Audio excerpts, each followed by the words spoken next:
الطاهرين على محمد وآل محمد وعجل فرجهم.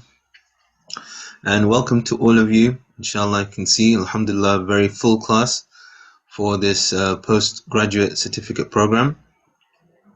I want to start out just by introducing myself and also hearing from all of you. And I'll just say one or two things about how we're going to go through this course, inshallah. So first of all, my name is Zoheir Esmail. I am a graduate of the Islamic College. I qualified with my MA from the Islamic College, and then after that I went to Iran for about 11 years, where I studied Transcendental philosophy, mysticism, and all of the normal Hausa subjects, so fiqh and usul and all of that, for the time that I was there. And I got my PhD from the University of Exeter in different readings of Mullah Sadra, because Mullah Sadra can be interpreted in different ways. So I looked at the different ways Mullah Sadra had been interpreted from the time of the Qajars to post-revolutionary Iran. Currently, I teach a lot of philosophy. So I teach philosophy in the Hausa, I teach in the BA, I teach in the MA.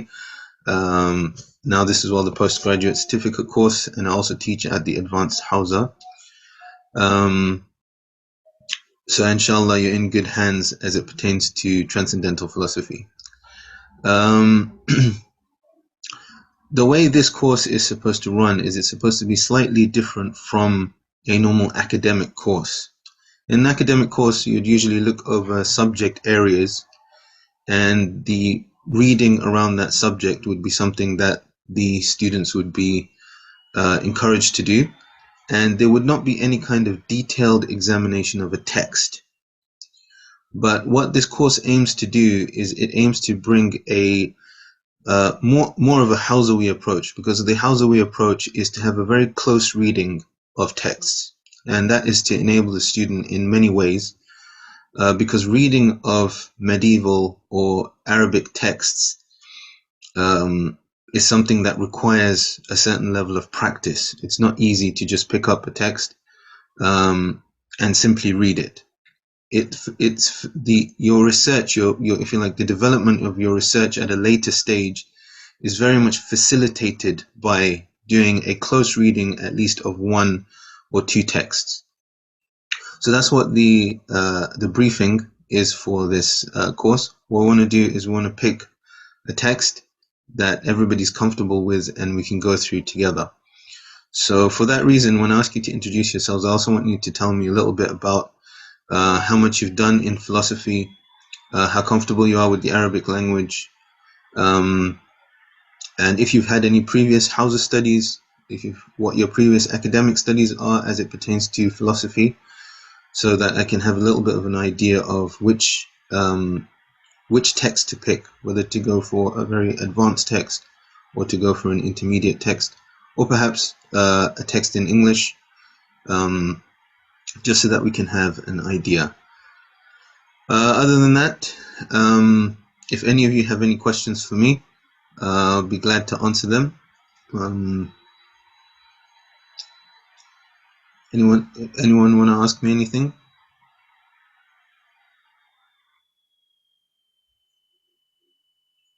No? I do have a question. I'm wondering if your dissertation for the PhD is available for review. Yeah, it is available. It's available online actually, but I can also send it to you afterwards. If I think the college must have all your emails, so I'll send it to Azhar Bhai, and he will put it, inshallah, or send it to you on whatever group or way that he can send, inshallah, for sure. Jazakallah. Thank you, no problem at all. Okay, so if I'm out of the water with no questions for me, then let me go down this attendance list that I have here and see who's here, and you can all kind of give me a bit of background. Let me know what your what profession you're in, what your interests are. I'm interested what I do for hobbies. I play basketball, I go to the gym, I like long walks, and all the normal stuff. Alhamdulillah, I've got 3 kids as well that keep me busy, and keep me young as well. Alhamdulillah. Okay, so let's see here. Let's see. Shabina, is it Shabina? Yes, Sheikh. Assalamu alaikum. Alaikum salam wa rahmatullah. You see one of my just came in the room. Assalam. I've done my graduation in sciences, biology, and I've done my PG in English. As far as philosophy is concerned, I haven't done anything regarding philosophy. Okay. I've done my first year at the Hawza Ilmiya, because it was online the previous year, but this year they said that it's just in-house, so I had to drop out after the very first year. Okay. And that's it. Yeah, Arabic I know as I'm able to understand the verses of Quran and Hadith, basic grammar level. Okay. Beyond that, I do not have much knowledge of Arabic. Okay. That's it. Thank you very much for that. What are your interests? I enjoy reading religious, texts and Quran basically. That's it. When I got a bit of free time, my kids are big, grown up now, so I've got a bit of time where I can gain in religious knowledge. Alhamdulillah. Alhamdulillah Rabbil Alameen. Inshallah. Thank you. Does anyone have any questions for Shabina? Is everybody based in UK? Just out of curiosity. No, I'm in Dubai. Oh, interesting. I'm in Dubai as well, right now, as we speak, just visiting. Okay. Oh, that's nice. All right, Shabina, nice to meet you. Okay. Alhamdulillah, we've got international reach. The Islamic College has got international reach. Certainly, certainly. Okay, good. Alhamdulillah. Do we have Fatima Ali? Assalamu alaikum and assalamu alaikum to everyone. It's nice to be here. So I'm based in the UK and I have a scientific background. So I did a PhD in auditory neuroscience, in about how our brain makes sense of the speech around us, especially in noisy backgrounds. But I've always been interested in philosophy. So I completed a philosophy and science course. It was one of the continuing professional courses offered by Oxford University, but it was all online. Okay.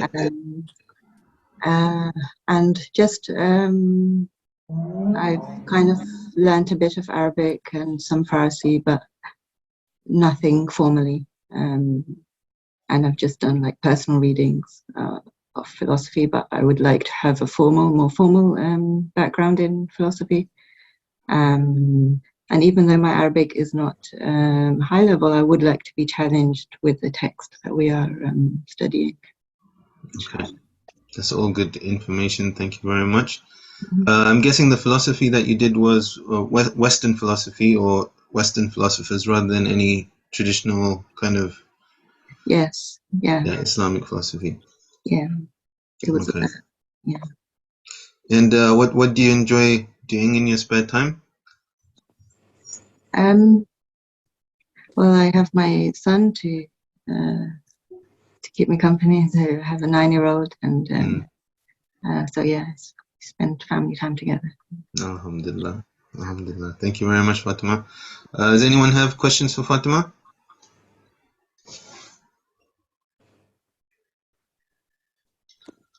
Okay, if not, Muhammad Jawad Az-Zaki.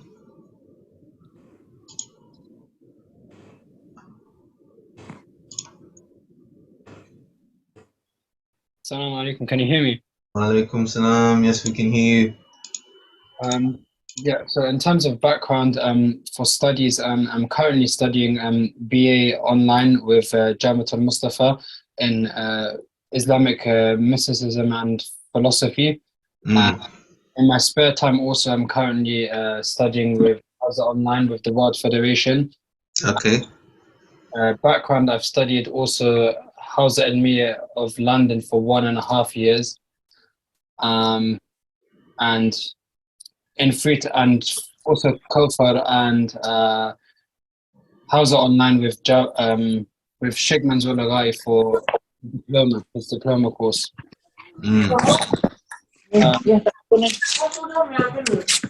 In terms of Arabic,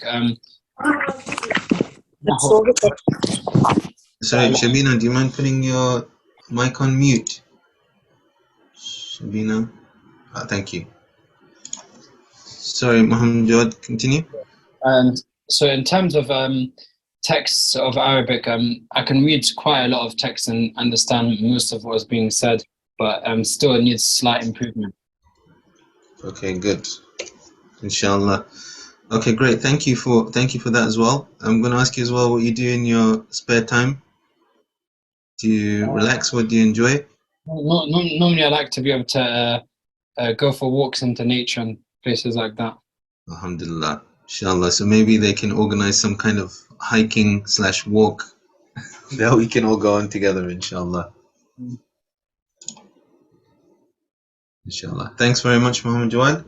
Okay, the next we have Sayyid Mahdi Ashraf.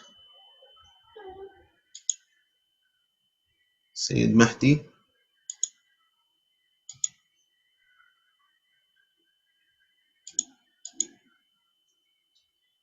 Sayyidina, are you here? Maybe Sayyid Mahdi couldn't make it. Okay, Muhammad Banna.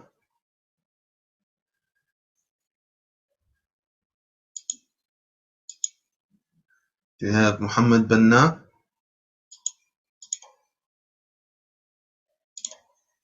Looks like we might also not have Muhammad.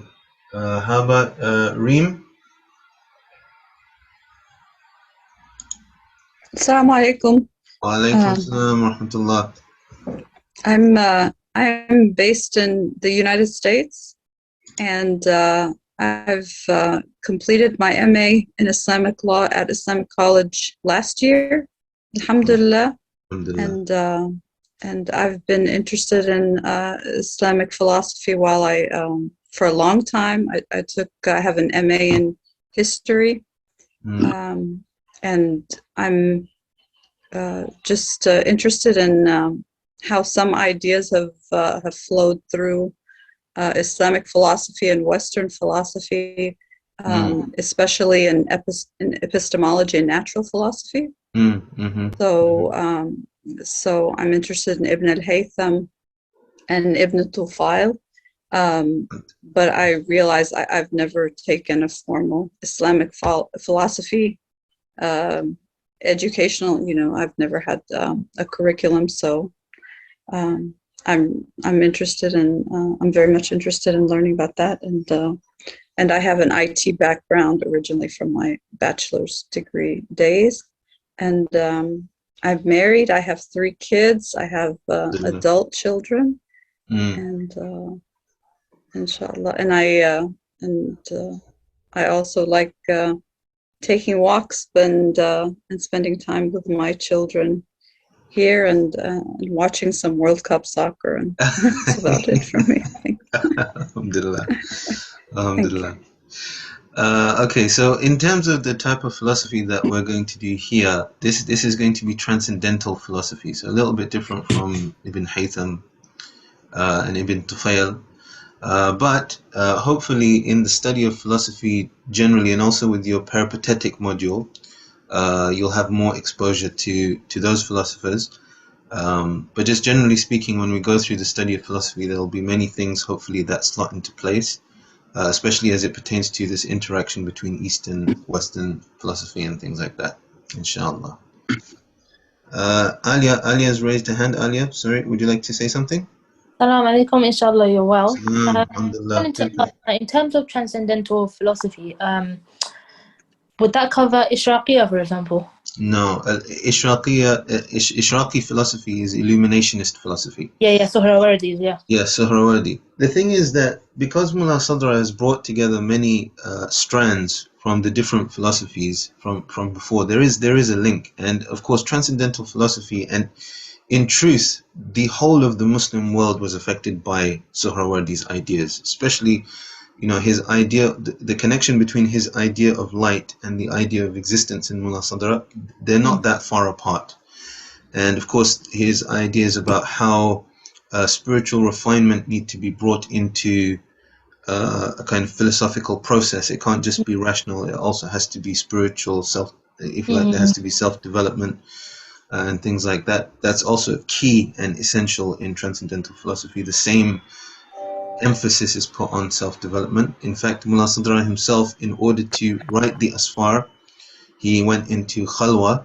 Khalwa is where you separate yourself a little bit from society, and you go and you concentrate on spiritual exercise. So he did that for a bit, and then he received a kind of knowledge of which the Asfar is, like he says, just, if you like, the shell of that knowledge, right? Just the words that try and encapsulate some of what he experienced.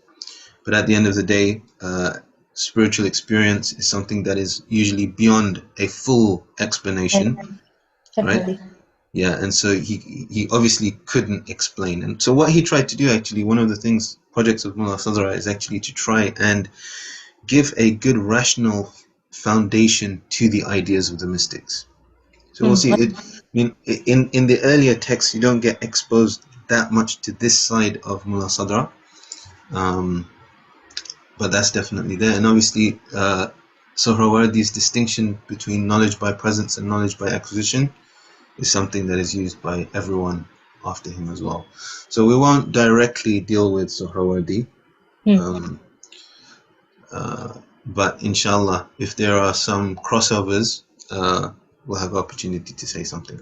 So Alia, since you're on the mic, since you grabbed the mic and you're on the mic for now, why don't you give us an introduction? Actually, I don't have you on the attendance list. Not sure why. That's probably a admin thing. Just to let you know, you're not on the attendance list, so if you can contact us by afterwards. Okay, so Yeah. my situation is that I completed my undergrad with the Islamic College in 2019. I did falsafa with Alexander Khalili. Yeah, Alex, yeah. So we covered all of this, like Sohrawardi, Farabi, Ibn Sina, you name it, everyone. He completely made sure that we knew the ins and outs of falsafa. And in 2020 to 2021, I then specialized in Islamic family law with Sheikh Mansour Legahi, where we had a one-to-one session of specializing in Kitab al-Talaq and Zawaj. Then I have a newborn now, so then I thought, okay, let me just try falsafa. So Azhar was like, you need to come back to Islamic College. It might just give you kind of like a boost, because I was in some way kind of demotivated of like, I wanted to mainly focus on motherhood now, Islamic parenting, but I think innately within myself, I can't leave studying. And I think studying is doing me, so I had to give this a try. Inshallah. I hope it's as beneficial as you're hoping that it is, because you're setting the bar quite high for us. Inshallah. So since you have a newborn, there's no point in me asking you what you do in your spare time. Yeah, there's no spare time. That is my spare time at the moment. Yeah. Inshallah, I just can create a balance. Inshallah. Okay, does anyone have any questions for Alia or for Reem? Either of them, because we didn't ask. Dr. Lali is on the register, but I know she's not here. Antonio? Is Antonio here?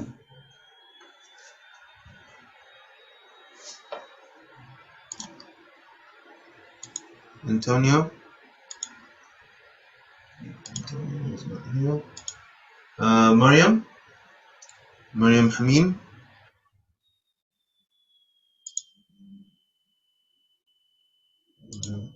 seem to be here either. Boumediene? Yes, I'm here. Yeah, Assalamu alaikum. Wa alaikum salam wa rahmatullah. Yeah, so I am Boumediene, and by training I am a mathematician, and have been always interested in philosophy. So I am a native Arabic speaker, so I speak Arabic. So you can correct all my mistakes. Inshallah, probably. Yeah, I studied like few philosophical things here and there. It has never like been like in a professional way. This is why I wanted to attend this program, just to have like, something that is more structured. So I studied a little bit of Western philosophy during my PhD, and then I studied a little bit of Heidegger just like three years ago, somewhere like in some education institute in London. I did a little bit of Mullah Sadra about 10 years ago with Mohsen Kadivar at Duke University. So we had like one semester where we were reading a little bit of the Asfar al-Arba'a. Yeah, but as I said, it's like nothing. Yeah, nothing serious, I would say. Yeah. Oh, mashallah, mashallah. It's Boumediene, right? Yeah, Boumediene. Yeah, this is an Algerian name. Yeah. Boumediene, inshallah. What do you like to do in your spare time? It's mostly like long walks and drinking lattes and croissants. Ahsan. That's good. Alhamdulillah. Alhamdulillah. Does anyone have any questions for Boumediene? Are you based in Algeria, or are you based outside Algeria now, Boumediene? Well, now I'm in Montreal, but my base is London, UK. Yeah. All right, thank you. Yeah. Okay. Next we have Kambar. Assalamu alaikum wa rahmatullah. Wa alaikum salam wa rahmatullah. How are you? Alhamdulillah, I'm good. I'm not sure if you remember me, but if you're the same Sayyid Kambar, then yeah, I do remember you. I have studied in Qom. I finished my bachelor's in Qom. I started a master's in Islamic philosophy with yourself, and alongside that I was doing a master's in fiqh and ma'arif in another madrasa, but I didn't get to complete it. I had to come back to the UK. So I've been here for around 2 years. Currently I can't go back to Qom, hopefully planning to go back in the future. So I thought while I'm here, let me try and get back to some sort of studies. And this course was the most viable and practical for me at the moment. And in terms of philosophy, what I've studied, what we study in the Hausa, Amuzishe Falsafa, the introduction to philosophy, a bit of Nihaya, Bidaya. That's it, really. Okay, inshallah. And what do you like to do in your spare time? In my spare time, I'm a semi-professional cricket player, so during the cricket season, I play cricket. I like to keep active. So I have 3 kids at the moment. I have, not newborn, she's 6 months now, so my 3 kids keep me busy as well. For sure, inshallah. Nice to hear from you, and see that you're back as well. I've also been back for a couple of years as well. And generally in the spare time as well, since I've been back, since we as students or regarded as scholars are a contact point for most of the community, so I have done like a few counseling courses over here, like online, level 7 diploma in counseling. So I enjoy doing that on the side as well. Alhamdulillah. Ahsant. Has anyone got questions for Sayyid Kambar?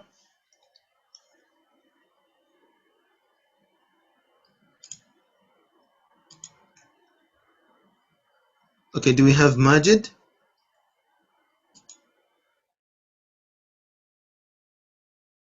Majid Hussain? Okay, seems not. Do we have Firas? Ilan?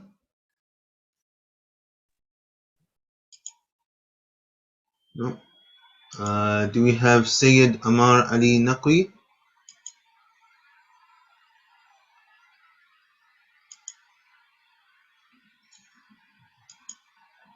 Do we have Tahniyat? Tahniyat Raza? Assalamu alaikum. Alaikum salam wa rahmatullah.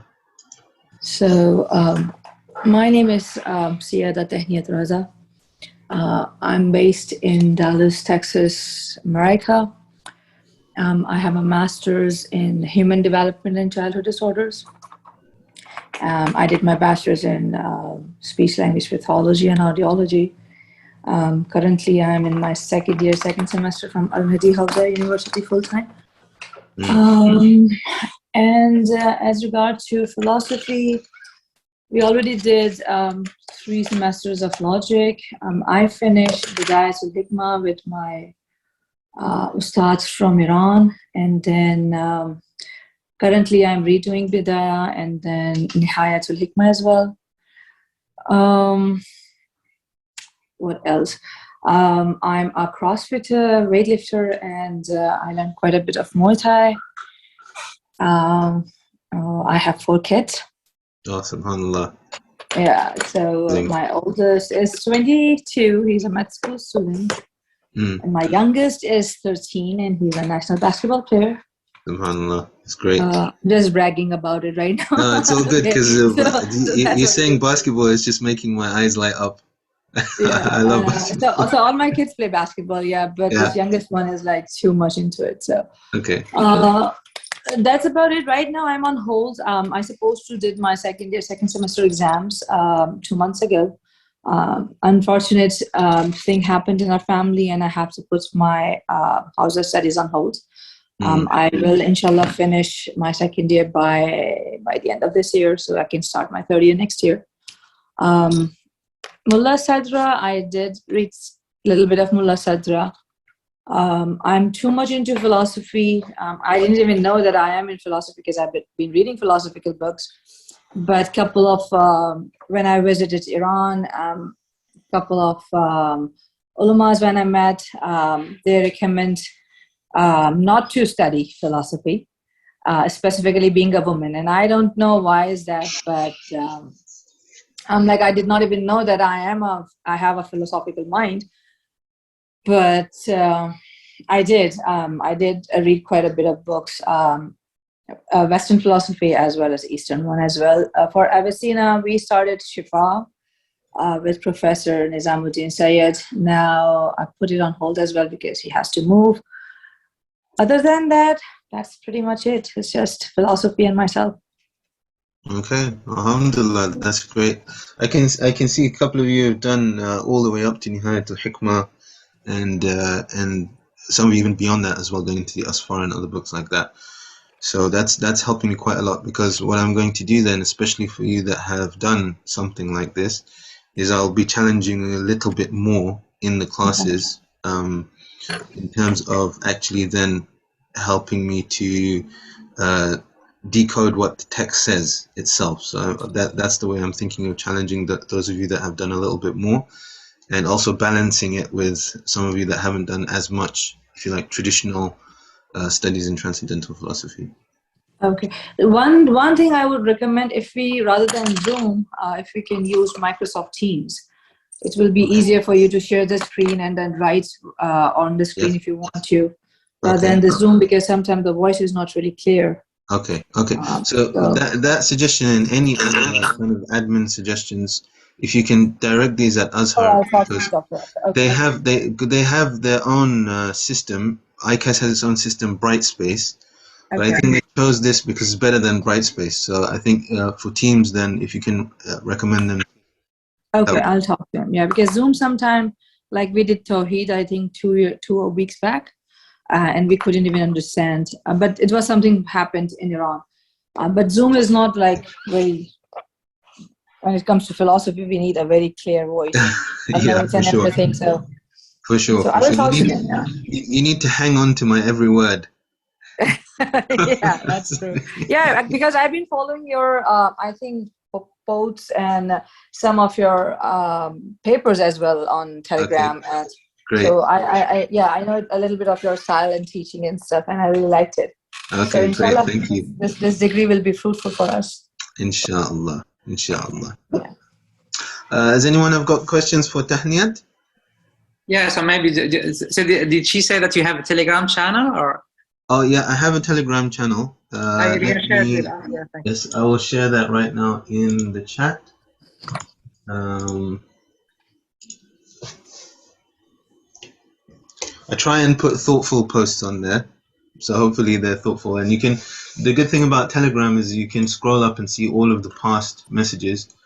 I did a series on historical concerns about Ashura, which many people found very beneficial. That's about 2 years ago. So if you scroll back for 2 years, you'll find that series there. And inshallah, there's a ebook that I've written there as well on for people seeking knowledge, and some other stuff as well. If you scroll up, you'll find it, inshallah. Oh, okay, thank you. Okay, Ruhi Rizvi. Assalamu alaikum wa rahmatullahi wa barakatuh. Wa alaikum salam wa rahmatullahi wa barakatuh. I've always been studying a lot of the Islamic books and very into Murtaza Mutahiri books throughout my childhood coming up.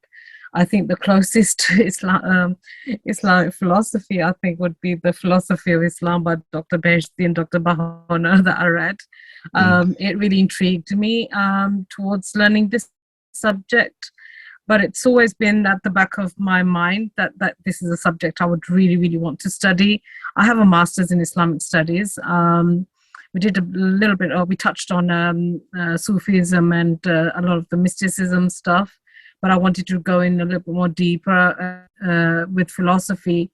So I was extremely grateful to Dr. Azhar for actually highlighting that this course was going ahead. By profession, I am a public health nursing practitioner, and I have a nurse's degree with children's nursing, pediatrics. I did a lot of work a few years back.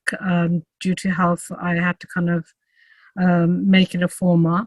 I have a couple of years in House Ilmiah of England as well that I did study with.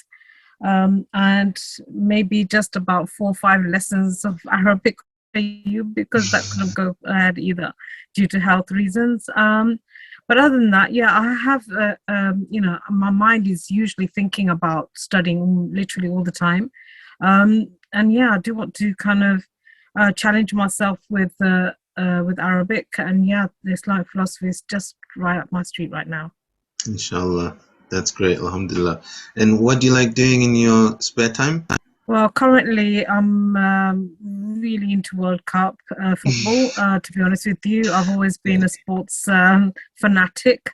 But yeah, let's see. I'm really shocked by the latest results with, for example, with Argentina and what the Saudis have done to them. And yeah, Germany was the latest victim of Japan. The latest shock. Yeah, the latest shock. So let's see what the World Cup holds for everyone else. I really did want Portugal to be up there with either Spain or Argentina, but let's see. Inshallah, let's see. Inshallah. Yeah. One of the first times in my life I really prayed to Allah as a kid was because of a football because of a World Cup final match, and I really wanted one team. Yeah, no, I've just been. It's either for me. It's either cricket or it's tennis or it is. I'm just madly in love with sports. But yeah, and I do go gym very regularly, something like 3 times a week at least minimum. Alhamdulillah, that's great. Alhamdulillah, good to know. Does anyone have any questions about Ruhi? Questions for Ruhi?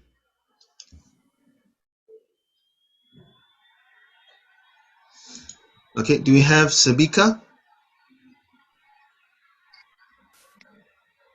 Assalamu alaikum, everyone. Wa alaikum salam wa rahmatullah. I'm based in the UK. And I have done graduate in computer sciences from Newport University. I have done undergraduate in human psychology, and inshallah, I'm aiming to do PhD in human psychology to be a qualified psychologist, clinical psychologist, to serve the humanity, inshallah. Inshallah. I have done BSc honors from Hawza Ilmiya Islamic College. I have done Asfarul Arba with Sheikh Shumali, and I have done Quranic Sciences with Sheikh Bamanpur. I'm part of National Autistic Society as well. I have done many courses, how to deal with the special needs children and how to cater their needs, how to work with them accordingly, one-to-one. I have got a lot of experience working with autistic children mainly. And I teach SCN children Quran one-to-one by making flashcards, because this is something I feel they really struggle in the busy environment of madrasa. And I run lesson in my online madrasa as well for children, for teenagers, for young girls especially, to do if they want to learn Islamic laws and things like that. And I love reading books in my spare time. By the way, I'm married. I have 3 children. Alhamdulillah. And, Seems like we have at least an average of 3 or more.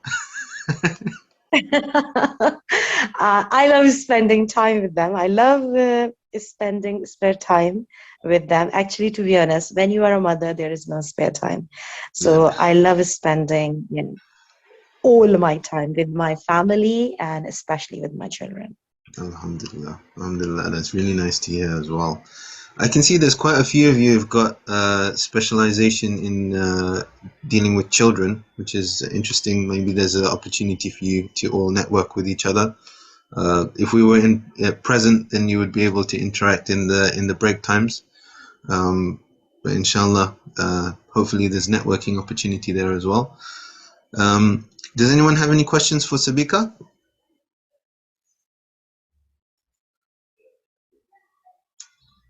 Okay, do we have Anisa?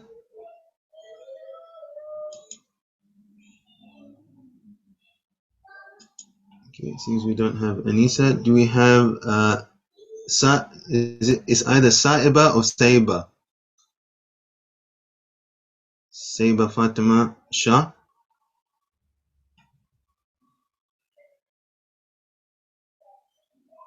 No? Okay, do we have Zoheir Sheikh? Yes, assalamu alaikum wa rahmatullah. I am based out of California, and professionally, I graduated actually in England in the City University.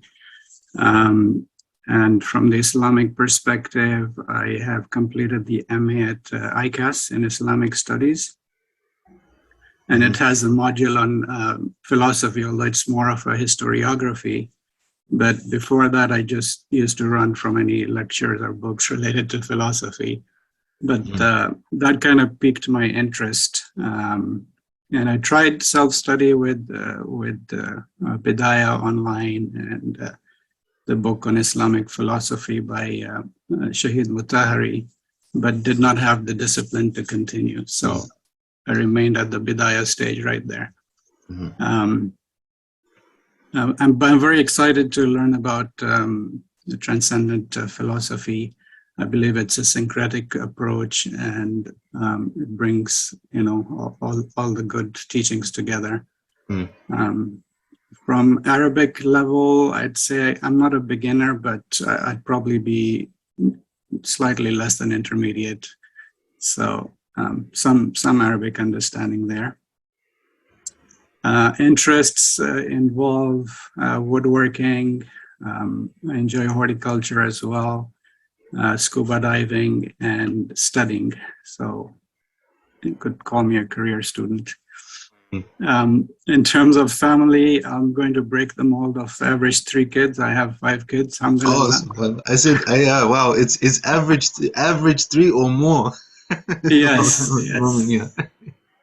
Yes, and when I tell people 5 kids and they raise their eyebrows, I tell them it's just 5 kids as of yet. So Watch this space. the youngest is almost 18. The oldest, I think, is 31. I lose track. And I have one granddaughter, alhamdulillah. Alhamdulillah, Rabbil Alameen.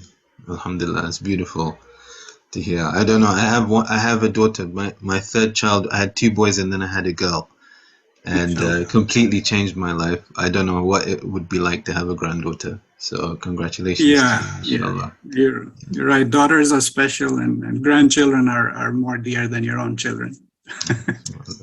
Alhamdulillah. Okay, thank you everybody for your introductions and also for giving me an idea. From what you have all said, I think that if we start with Bidayatul Hikmah as a core text, and then what I will do is, as we're going along, as I gather the grasp of Bidayatul Hikmah, then if I feel, if as a group collectively we feel that it is not advanced enough, we can take Nihayatul Hikmah as the core text. And if at that stage you also feel like it's not advanced enough, then we can do Shawahid al-Rububiyyah, which is a text one up from there. But I think that Bidayatul Hikmah will give us enough of a balance in terms of those who are advanced and not advanced in Arabic. Those of you that are advanced in Arabic, I'll be challenging you a little bit more to explain the text. As well as those of you that have done more training in philosophy, I'll be challenging you to explain the text as well. And I will facilitate the whole thing, inshallah. So this is currently what I'm thinking after listening to everybody. So if you can let me know if anyone's very unhappy with that, then please let me know. And I'll adjust accordingly, inshallah. Yes, we should do a poll. Let's see how we can do polls. 1 second. If I look here. Okay, what I will do is let's take a break now for 10 minutes. And then we'll come back and I'll give some introduction to some kind of macro concerns in philosophy when we come back.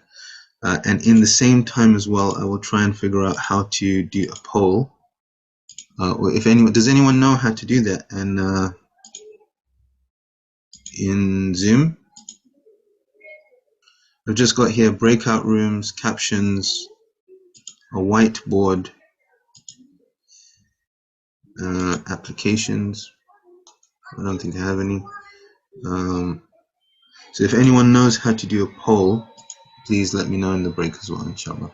So let's take ourselves a short break and come back and start some philosophy, inshallah.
أعوذ بالله السميع العليم من الشيطان الرجيم بسم الله الرحمن الرحيم وصلى الله على سيدنا محمد وعلى آله الطيبين الطاهرين اللهم صل على محمد وآل محمد وعجل فرجهم والآن أعداءهم.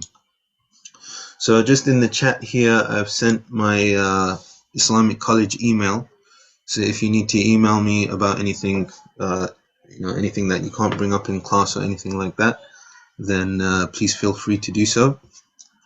And I've also sent here a video on objectivity, subjectivity, and relativity, which is the first aspect that we're going to talk about from an epistemological starting point, or starting points, if you like.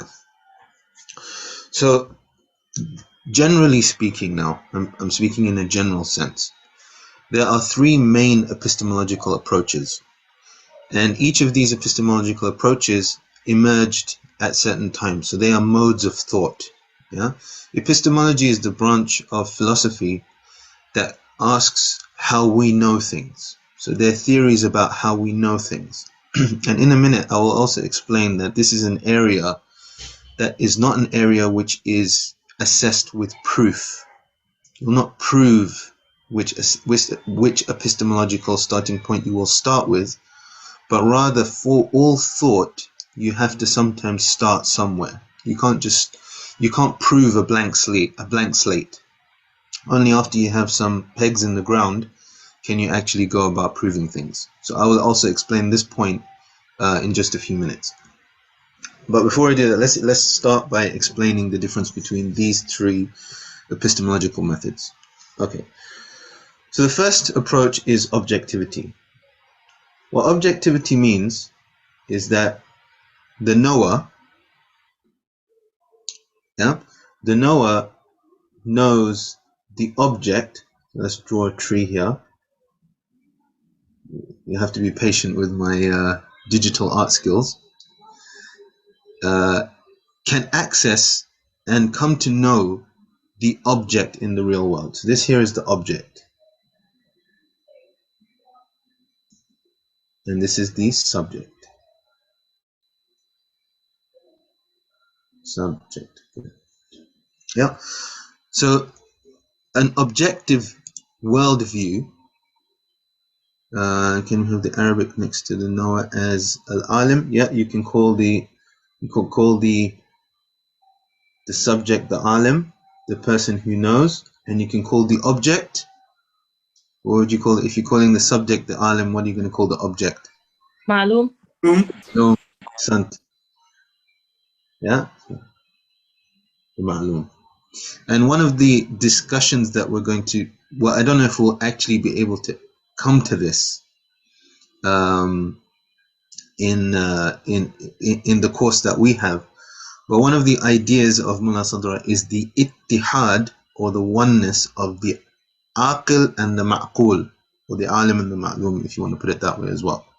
Okay, at the moment, let's just leave that as a side note. Yeah, but the point here is that the belief of the objectivist is that there is a direct witnessing of reality, i.e., when you interact with reality, you are getting information, if you like, unadulterated information about the real world. When you see something, when you touch something, when you smell something, it is not that the senses are preventing you from understanding or act as a barrier for your mind to understand. Rather, it is your very mind through the senses that is interacting with the real world. Okay, so the eye, for example, the eye, yes, is a tool, but it's actually the mind seeing with the tool of the eye. Yeah, and that is something that is reliable. There's no problem with your understanding of the real world because you are part of the real world. Okay, so these are called objectivists. And all of Islamic metaphysicians, when we look at Islamic metaphysics, all of those philosophers that talk about metaphysics are objectivists. Okay?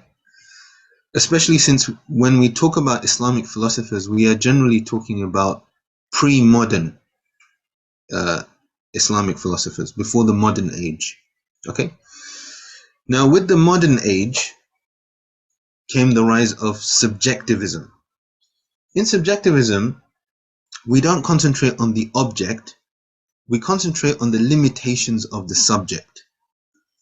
And what the subjectivist worldview says is that, look, all we can really say, if I put a soft barrier there, all we can really say about the world beyond us, or the extramental, so the mental and the extramental, or in Arabic they call it the kharij and the dhihin. The dhihin is the mind, and the kharij is the external world, or the extramental. So all we can understand from the extramental is according to our own limitations. As human beings, we cannot directly deal with the outside world. We have to understand that as human beings, we are in some way limited. At least, perhaps our senses can be wrong, so at least we should accept and say that, we are limited by the senses. So when we perceive something, it is our perception of it. Not that that is the way that thing really is. Just we have our perception. So this is subjectivity. And of course, all academic approaches are all subjectivist approaches. Because however much you can try and understand the thoughts of somebody else, you will only understand them to the extent of your ability. Or any social phenomena, or any other phenomena, you will be kind of limited with the limitations of the subject. Okay, so from that perspective, there is a kind of distance, even if it is not a huge distance, but at least there is a distance. So I put a soft barrier there, and then you would judge different subjectivist views with each other using the extramental as a kind of benchmark. Okay, Tahniyat, do you have a question? Go ahead. When you say subjectivist, are we talking about the method they are gathered their knowledge and it is the sensory ones, or we are using the rational abilities in subjectivism as well? Yeah, so we're saying that any way we try and know the external world, whether it be through thought, so like you're saying rational, whether it be through senses, the principal thing here is, what can we know? Well, we can only know to the extent of our limitation. So we can't definitively talk about the extramental. Yeah, we can't definitively say anything about the external world because we can only know to the extent of our perspective. Right? So we can say, according to us, or according to me, or according to you, this is what is real and what is not real, for example. Go on, Zoheir, Sheikh, you have a question? Yeah, the objectivist approach you're referring to sounds quite a bit like the empirical approach. Is it related? Yeah, of course they're related. These are all epistemological starting points. Okay, so as you know, even in science there has been a progression of the kind of macro concerns, or even you can even say them philosophical concerns of science. So what Karl Popper, you must have heard of, Karl Popper said is that science itself is theory laden. Okay, so before you come on to analyzing results, you already have a kind of direction that you are aiming your results towards. Yes, so science is always theory laden, and then is always affected by the subject, because science is not just data, science is also interpretation of data. Go ahead. Thank you.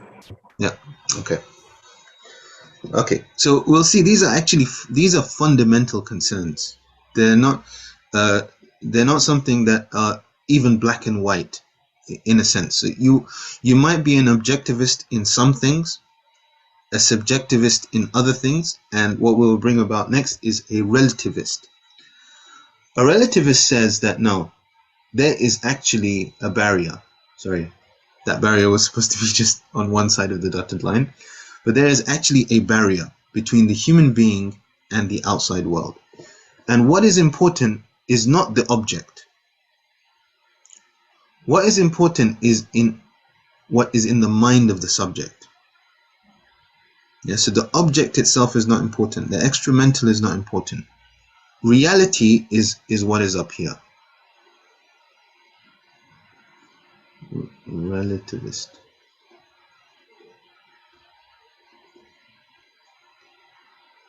Relativist. I think I spelled it wrong. Relativist. Yeah. A relativist. So you've all heard, for example, of. I hope you've heard of relativity. Relativity is when one thing might be right in one place and it might be wrong in another place. That is because there's no objective right or wrong. Rather, what is right and wrong is confined to the mind of the person who's perceiving. Okay, so let's take, for example, dress code. Okay, in one country, one type of dress code might be seen to be acceptable, and in another place, it might be seen to be unacceptable. Does that mean that there is a right or wrong dress code? Well, what a relativist will say is no. A relativist will say that the right dress code is what is, if you like, in the collective perception of that society. Okay? Okay, skepticism. What do you mean by skepticism, Muhammad Jawad? Just before I... Could we say someone who is also not, is very similar to like relative truth, that like truth is relative also, like that they're like skeptics, like I believe did Kant fall into that, I believe. Okay, yeah. So Kant is a subjectivist. Yeah? Your more postmodern philosophers are relativists. Okay, so in terms of linking this to actual time periods, this is traditionalist.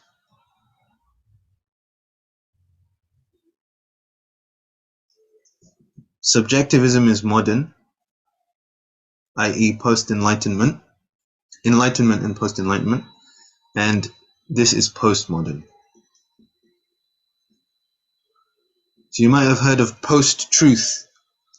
Post-truth is trying to say that there's no objective truth. What is true is what is perceived to be true. Okay?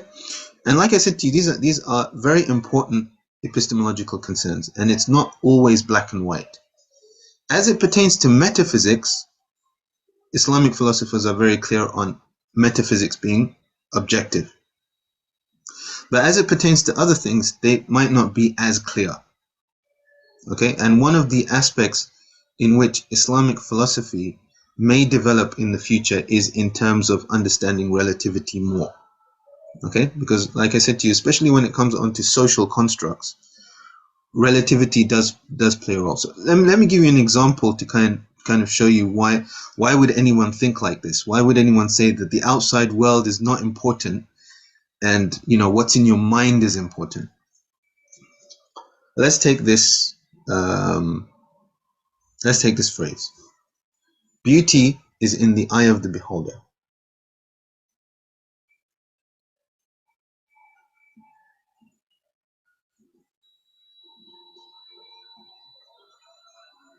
The beholder.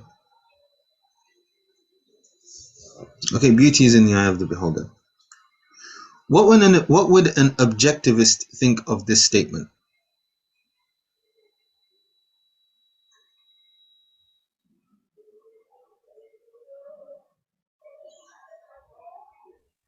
Would disagree with it. They would disagree with it. Alia, what were you saying? That that the eye is just a tool, but is actually the mind that is perceiving the beauty. Okay. Okay, so Zoheir, why would an objectivist disagree with this? For the objectivist, it's a direct experience, so it's not in the eye of the beholder, it's what the beholder is actually seeing. Exactly. For an objectivist, beauty is objective standard. There's no, in my eyes and in your eyes. No. Beauty is beauty, and not beauty is not beauty, if you like. Okay, so they're quite clear on what beauty is and what beauty isn't.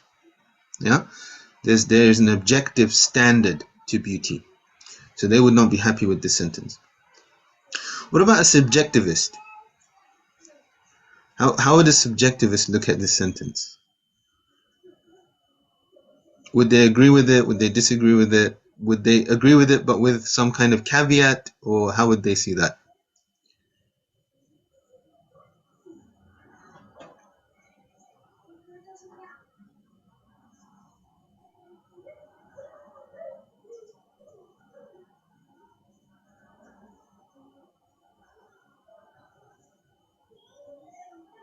Go on, be brave. Go on, yeah. Okay, so I think it is subjective, but in the perception sense. The person who's how he perceived the beauty. So Okay. I'm not going to say it is subjective in its true sense, but it is the perception of the beauty, which is the subjective in nature. Yeah. Okay. So you say that a subjectivist would accept it with some sort of caveat. Go on, Zoheir, you wanted to say something? Yeah, it seems to be the middle ground. I mean, the phrase itself is how you would define how a relativist would define it, but subjectivist would agree with this, with like you say, with some caveats. Some caveat, okay? Because for the objectivist, there still is an objective beauty. It's just that the subjectivist is unsure about how close they might be to that reality, right? They would accept their limitation. Okay, so they would still not agree with this sentence. Beauty is not in the eye of the beholder, yeah? But beauty is, if you like, the perception of the beholder. Like I think Ali, someone, Tahniyat and Alia, they both kind of mentioned. Yeah. Sorry, Zoheir, you want to say something? Go ahead. No, I was just going off mute. Yeah, okay. Yeah. Well, this is a good question from Muhammad Jawad here. Can we say that a subjectivist and relativist have more commonality than an objectivist? Not really, because a subjectivist really falls in the middle here. They do believe that there is an objective reality and it's important to get to it. The only thing is that they see that there is a limitation on the human being. Whereas a relativist is going to take it one step further. A relativist is going to tell you that the objective reality doesn't matter. It doesn't matter what that objective reality is, because what does matter and what is real, at least for the person, is what is in their mind. Yeah, so let's if you go back to the issue of gender fluidity has a epistemological presupposition, which is relativity. That there is what the gender of a person is to do with their mental state. If they believe that they're one gender or another gender or anything other than that, then that would be their reality, because it has a relativist presupposition within it. Yeah. So they go one step further, whereas a subjectivist wouldn't necessarily say that. A subjectivist would say there is an objective reality to this, but perhaps I am unable to reach that reality because of X, Y, and Z. So they're not subjectivity in one way is closer to objectivity, and in another way is closer to relativity. Okay, so as you guys have figured out, this is a relative statement. Beauty is in the eye of the beholder means that the standard of beauty in the extramental doesn't matter, or there isn't one. Yeah, there isn't a standard of beauty in the extramental.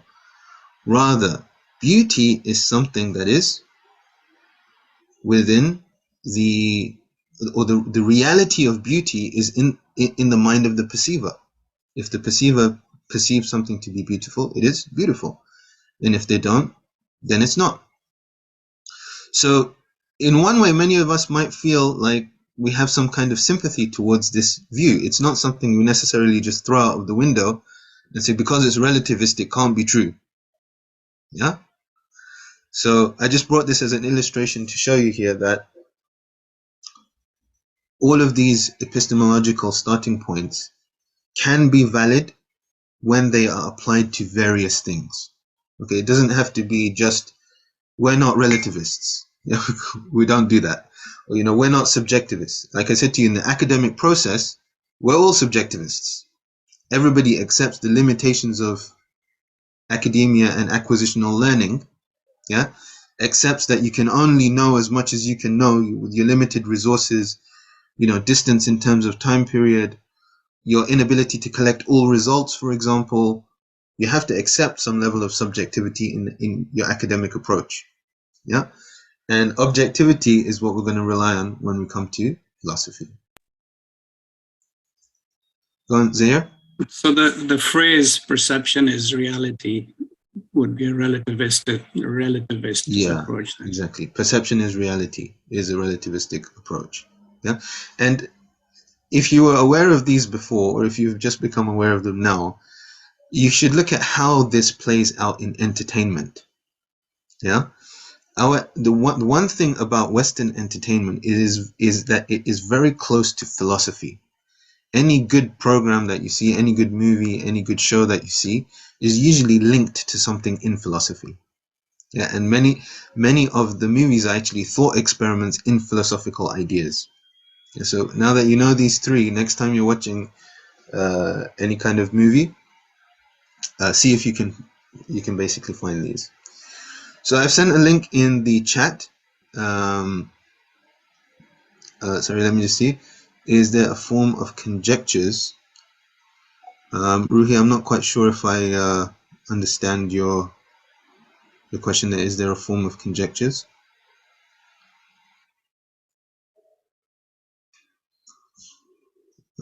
If you can either type a little more of an explanation or come on the mic and explain.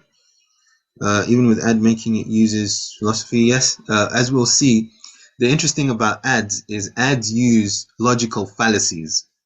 So it's not up to this level. It's not up to the level of the epistemological presuppositions, unless they use the catchphrases maybe. But ads usually work on fallacies, which is in logic when you study that. Is there a form of conjectures with philosophical means? Okay, I think I know what you're asking. Yeah, I think I know what you're asking.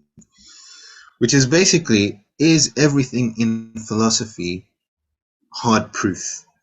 Or is there some level of conjecture? Some level of not really having hard proof about the position that you're going to take. And I'm going to explain this just right now. And in fact, all of philosophy is like that. Yeah, hard proof comes after philosophy, which is a common misunderstanding about philosophy. When we come to study Islamic philosophy, we think we're coming to learn hard proofs. Hard proofs come later, and those proofs are based on something else. I will go into it a little bit more. In terms of creating a Telegram channel, I was told today by the Islamic College, because I did this for another class. I was told today I'm not allowed to do this. So I can't do it. But like I said to you, anything admin-wise, please speak to Azhar Bhai. And I'm okay to be on the group. But I was told today, because I set up another group for another class, and then I was told I'm not allowed to do that. So... but we can do all that on the Brightspace portal. Yeah, so... Yeah, like I said to you, just pass it by Azhar Bhai. Because I'm not 100% sure on the policy. I just got told that I can't be on a WhatsApp group. So, okay, so this is our first idea. There's a video there for you to look at later, more or less what I've said here. And this is absolutely key to understanding many debates in modern fiqh. Yeah, in issues like human rights, issues like women's position in Islam. Many of the debates that are occurring at the moment are to do on these epistemological starting points. How you're going to deal with the tradition that we have in terms of objectivity, subjectivity, and relativity. Okay, So it is a key. It is a key understanding to have. Inshallah, if you have time to look into it a little bit more as well and refine your understanding, and come up with your own examples as well of what would fit into each of these categories, then that would be helpful. I would go into this a little bit more if we were doing a class on that, but because this is a class in philosophy, we're not going to do that. In terms of a book, actually, there's a very good book on contemporary fiqh. If I'm just seeing if I still have it. It's by, I think his name is Ashik Dahlan.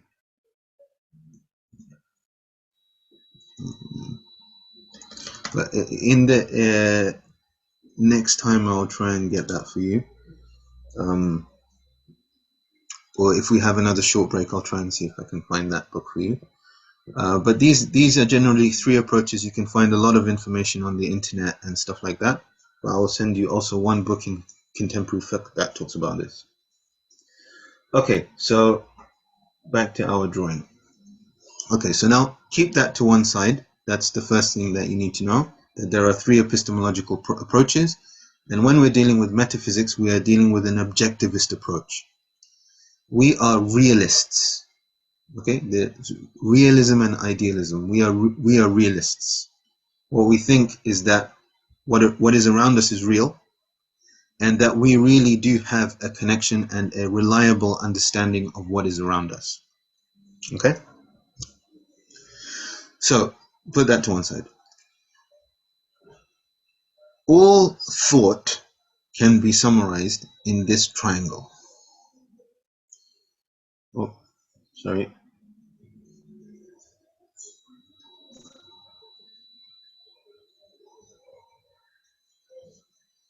Okay, here I'm going to explain to you the working of thought. Okay? We basically have three aspects of thought when we're trying to understand our thoughts and when we're trying to understand the thoughts of others. The first part here is the explanation. So when you're trying to understand the thoughts of others, you will first contact that thought through their explanation. Okay?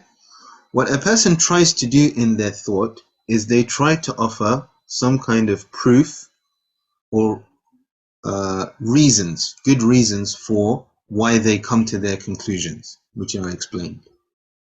Okay? Proof is what we study in logic. Yeah?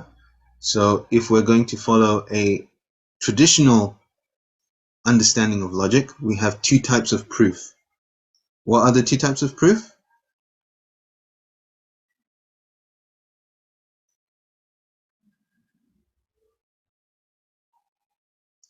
You said to me they've done 3 years of logic, calling upon the two types of proof. Okay, there are two types of proof. One is deductive and one is inductive. Hopefully I've jogged some memories. And inductive. What is the essential difference between something that's deductive and inductive?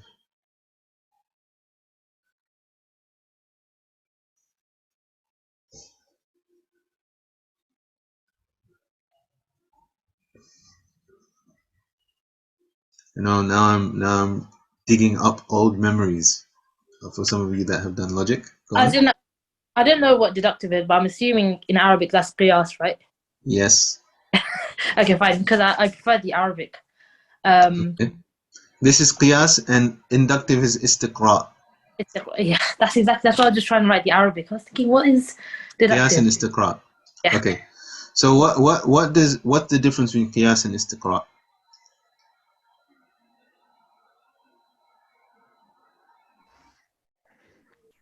So it's basically. Oh, yeah, go on, you go. Oh, okay, sorry. Yeah, I'm just guessing, but deductive means that that you're making you're coming up with a smaller claim, or it's a subset of your premises. But inductive, you're kind of leaping to making a generalized claim. So you're leaping. So it is a conjecture. It's more unlikely. Thank you. That is a key difference between deductive and inductive. Usually in a deductive argument, you're going from a universal, where you say, for example, all elephants have tails, to a particular, say this is an elephant, and then you say this has a tail. And the key thing of a deductive argument is you are asserting the certainty of the conclusion. That's what the key aspect of a deductive argument is. Yeah, it's asserting certainty. I.e., if your first premise is true and your second premise is true and the line of reasoning is valid, then your conclusion must be true. You're saying this has to be the case. Yeah, that's a deductive argument. An inductive argument, on the other hand, is not like that. An inductive argument is an argument that guides action to what you should and shouldn't do.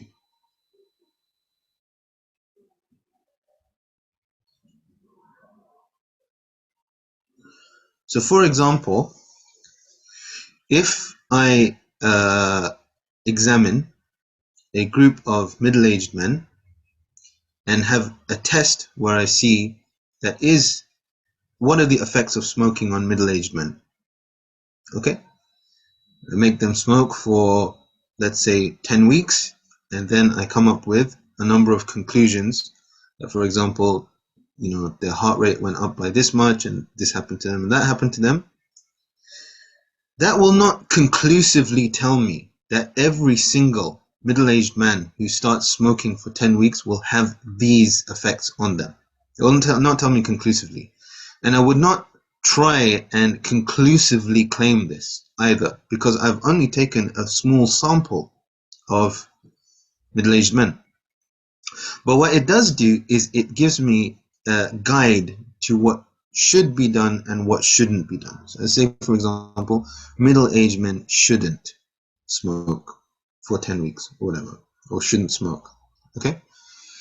Beyond that, if there are other studies that corroborate my findings or support my findings, then I will be able to, if you like, assert my conclusion with more strength. Yeah. So if I find another 10 tests have been taken out, I'll say they really shouldn't. But conversely, if a study comes out that contradicts my results, then it would weaken the strength of my conclusion. It would weaken with what kind of zeal I can say that somebody should or shouldn't smoke. Okay? Whereas a deductive argument is not like that. It doesn't matter how many other animals there are, for example, in our discussion of all elephants have tails. This is an elephant, this has a tail. It doesn't matter how many they are. There should be nothing that would contradict this. Okay, or another example they give usually is Socrates, so all mortals must die. Socrates is a mortal, Socrates must die. Okay, that's something that doesn't matter what changes in the world, there is nothing that would change the conclusion. Okay, so let me just see some of the comments here, sorry. Applying a nas in order to create a new injunction. Sorry, Ali, I'm not sure, because I don't keep with the comments as they're coming in. I'm not 100% sure what this is going for. Again, if you can let me know. Qiyas is when you don't know fully, but you rely on limited knowledge and jump to the conclusion by your own perceptions. Okay, there are different types of qiyas. Yeah, the qiyas that we're talking about in deductive reasoning is burhan. Okay, the main one we're interested in is Burhan, because as you know, they discuss all the different types of valid arguments with truthful and false statements or invalid arguments, and basically a deductive argument that is valid and true is one with two true propositions and a valid structure. Then it will definitely lead to a valid conclusion. Is qiyas based of 50-50 knowledge we have obtained? It isn't with certainty. I think. Are you guys talking about a specific type of qiyas here? The type of qiyas that's not allowed in Shiism? Yeah, Okay, that was my first thought. If it's a qiyas that's not allowed. Yeah, this is a general meaning of qiyas. It's not referring to the qiyas that's not allowed. The type of qiyas that's not allowed in our tradition, in fiqh specifically, is when you take a example.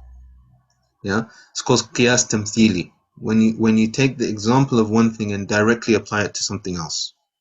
Okay, so you say, for example, because in this aspect of law, for example,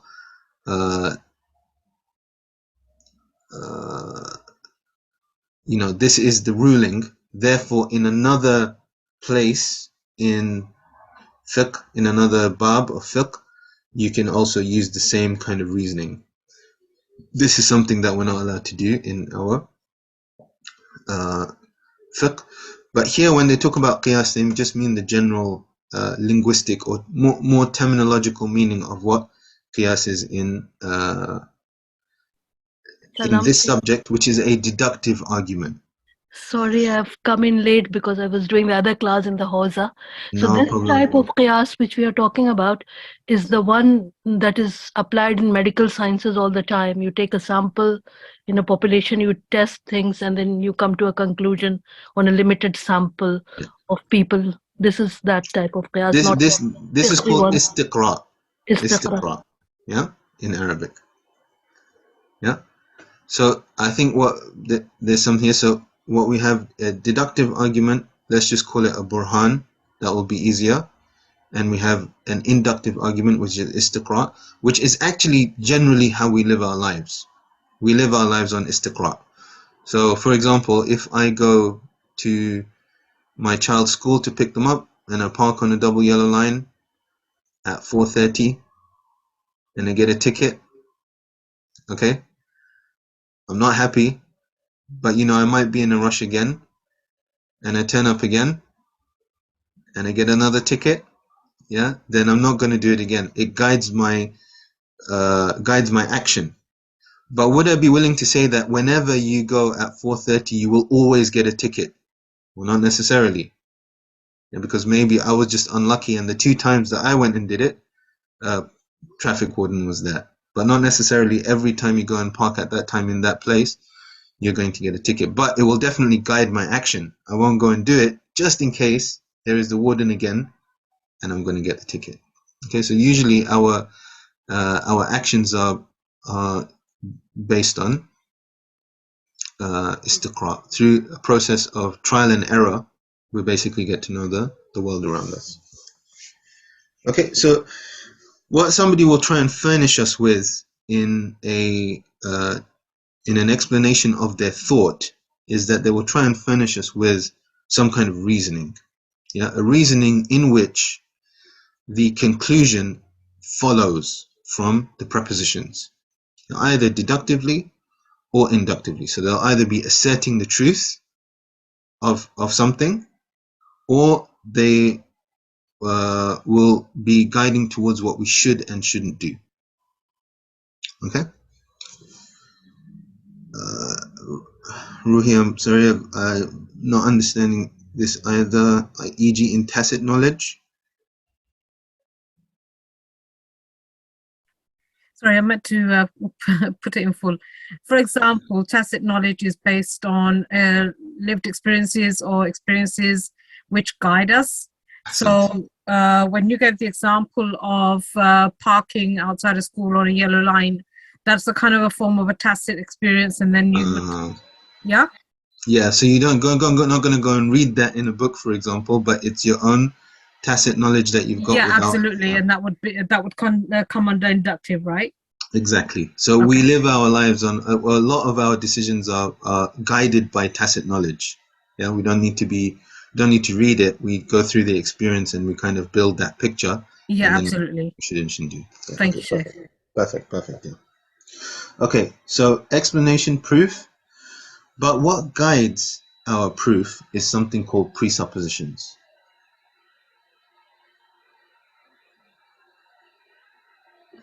You see here, I'm just going to put here is a study called logic. Presuppositions.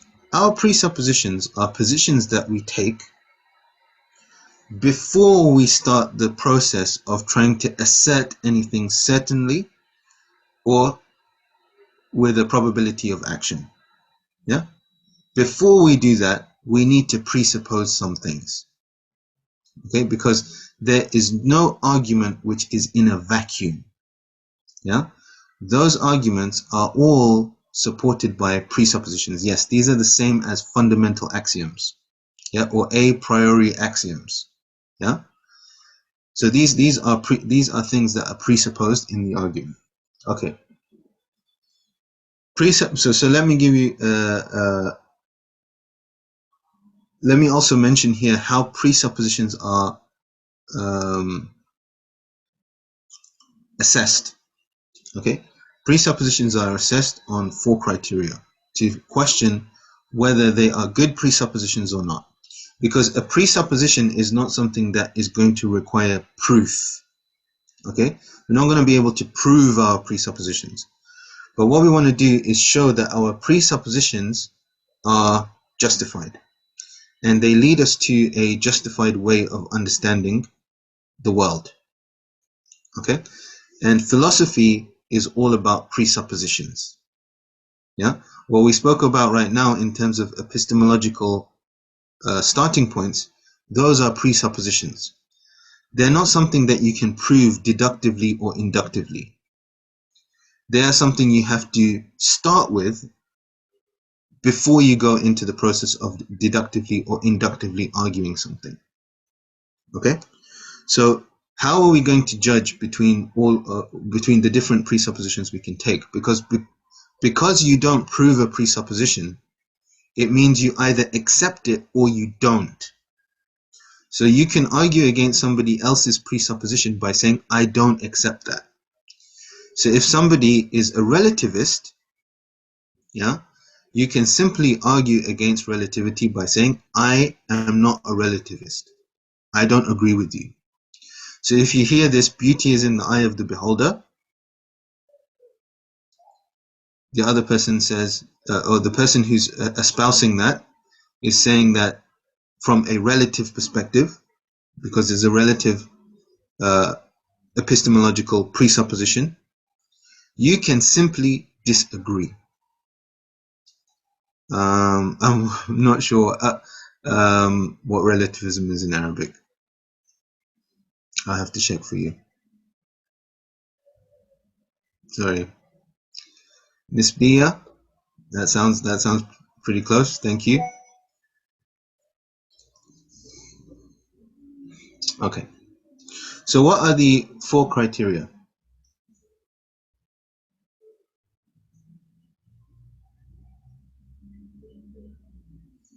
The first criteria to assess whether this is a good presupposition or not is to test its consistent application. Okay, so are you consistent in applying it? If you apply it at one point, and then because you don't like the conclusion of its application in another area, you decide to not use it, yeah, this will show that your presupposition is not as strong as others, because a good presupposition should be consistently applied. Yeah, consistency is one of those, if you like, rational benchmarks by which we judge whether something is rational or not. Many times when you point out an error in somebody's way of thinking, you will point towards inconsistency.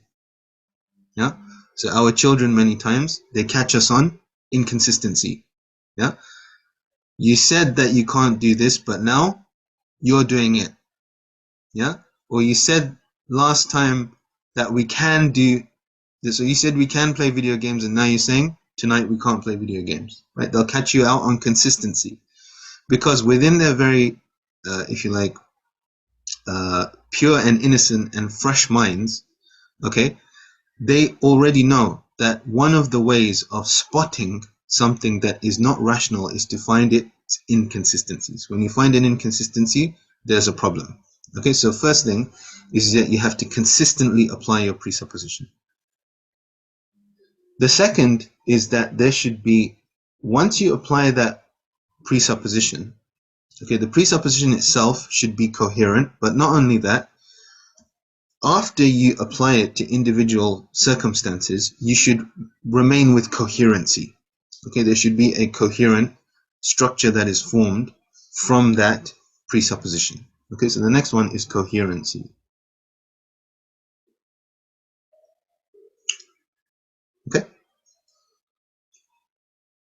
The third criteria is how much that presupposition empowers you to explain phenomena.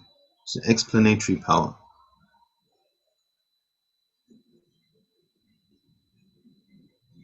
Yeah. And the fourth criteria is that your presupposition shouldn't have any negative implications. Yeah. If you end up plugging in your presupposition and it results in something that you're not happy with, or that causes a dilemma for you, then it shows that it is not a great presupposition. Okay. So in order to kind of make this less abstract, I'm going to bring an example. Before that, I am going to give you a 5-minute break. Although the class time is on the timetable till 9 o'clock, I was told the class was going to be until 8:30, and I have another class straight after this. So we will continue. So we'll take a 5-minute break now, and we'll come back at 5 to 8, and then we'll continue till 8:30, inshallah. I thought the class was till 8:30 only. I was also told that. 6 to 8:30, that is in all Okay, day. so that is the time. Yeah, and there was a break from 7 to 7:20. How's long the break? How long is the break supposed to be? 20 minutes, 7 to 7:20. 20 minutes. Okay, so we took 10 minutes, so our right is to take 10 more minutes. Yeah? Okay. So we'll come back at 8 o'clock. We'll do another half an hour with an example. Yeah? And hopefully this will be something that we can mull over in the next week, inshallah. Okay, so let's take a small break and we'll come back at 8 o'clock, inshallah.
سيدنا محمد وعلى آله الطيبين الطاهرين اللهم صل على محمد وآل محمد. So as promised, after the break, I'm going to give you an example here of the workings of this triangle, at least one, and hopefully leave this with you for the week. And what I'll ask you to do is also try and think of a couple of examples to bring next time. So let me start by giving you an example. Okay. There was a philosophy that was popular in the 90s called logical positivism.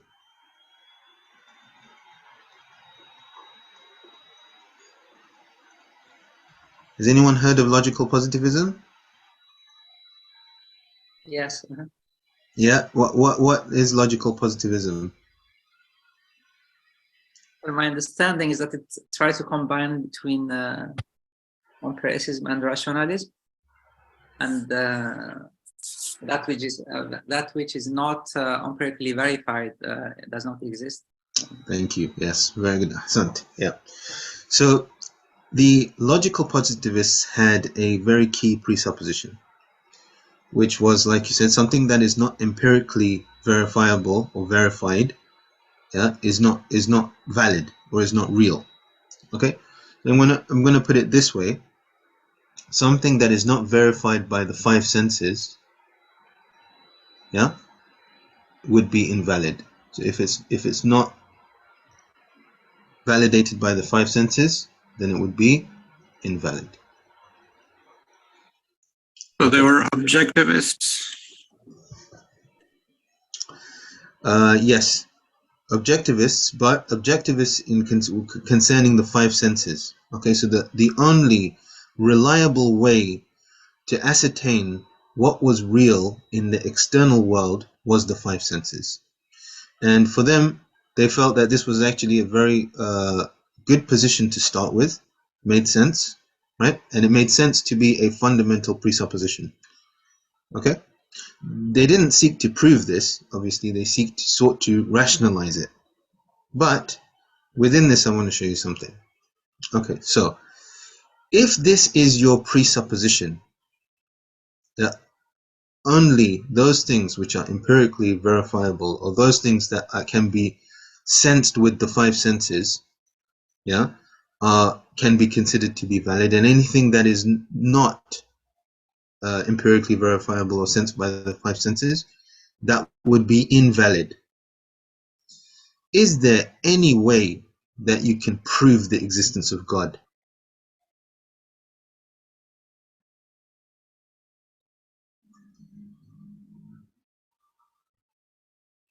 Yeah, as far as I know, no, because they wanted to actually, all of them were essentially atheists, and then they wanted to get rid of all metaphysics and God. Yeah. Yeah. In fact, with this presupposition, there's no way to prove the existence of God, because is God verifiable with the five senses? We don't believe we can touch God, or we can smell God, or we can taste God, or anything like that. Yeah?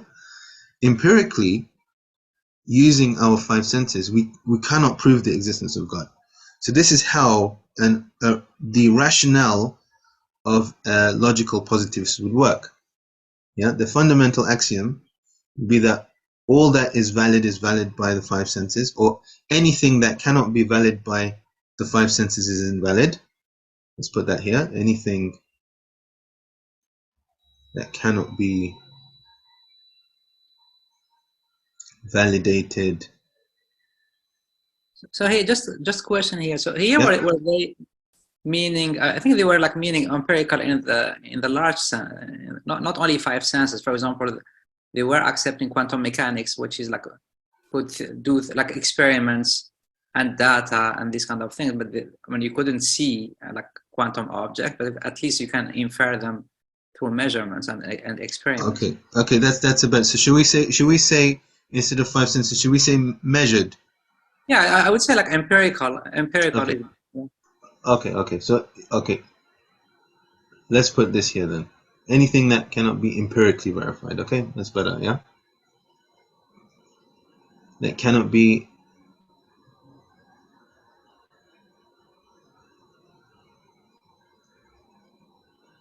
verified So let's do this then.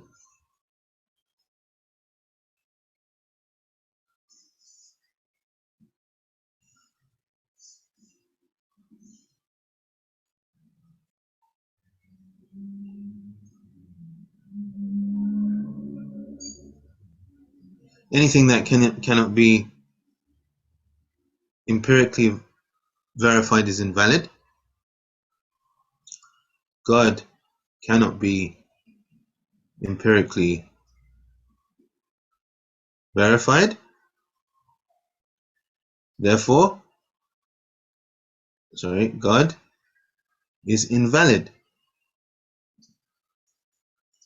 This is a valid argument. Yeah? There is nothing wrong with the way this argument flows. Because the logical positivists consider this to be true,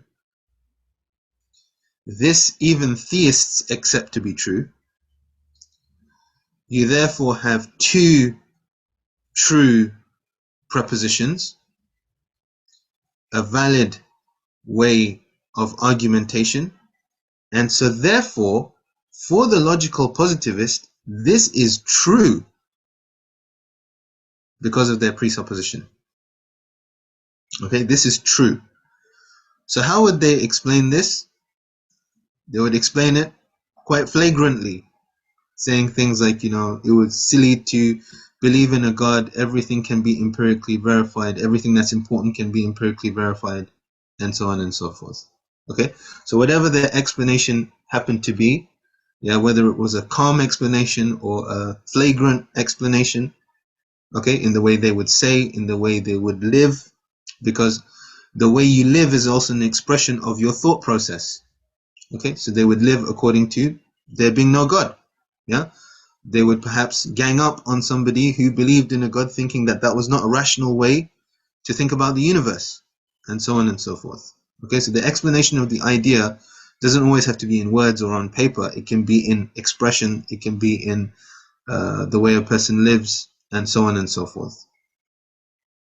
Okay, this is considered to be a justified way of reasoning. It's not considered to be an invalid way of reasoning. Okay, because they have a presupposition, they have been faithful to that presupposition, and they've come up with a conclusion. Okay, but why are we not all logical positivists? And why did I say logical positivism was something that was more, if you like,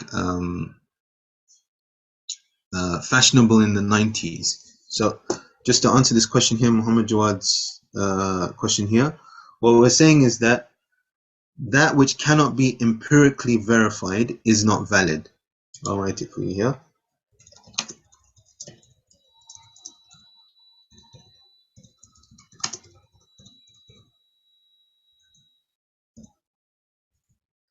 Verify is invalid. Yeah, that's the fundamental presupposition. Okay, that's the starting point by which they want to understand the universe. Okay. Now, criticism came upon logical positivism on this presupposition, not in the working of the proof. The working of this proof is good. It's fine.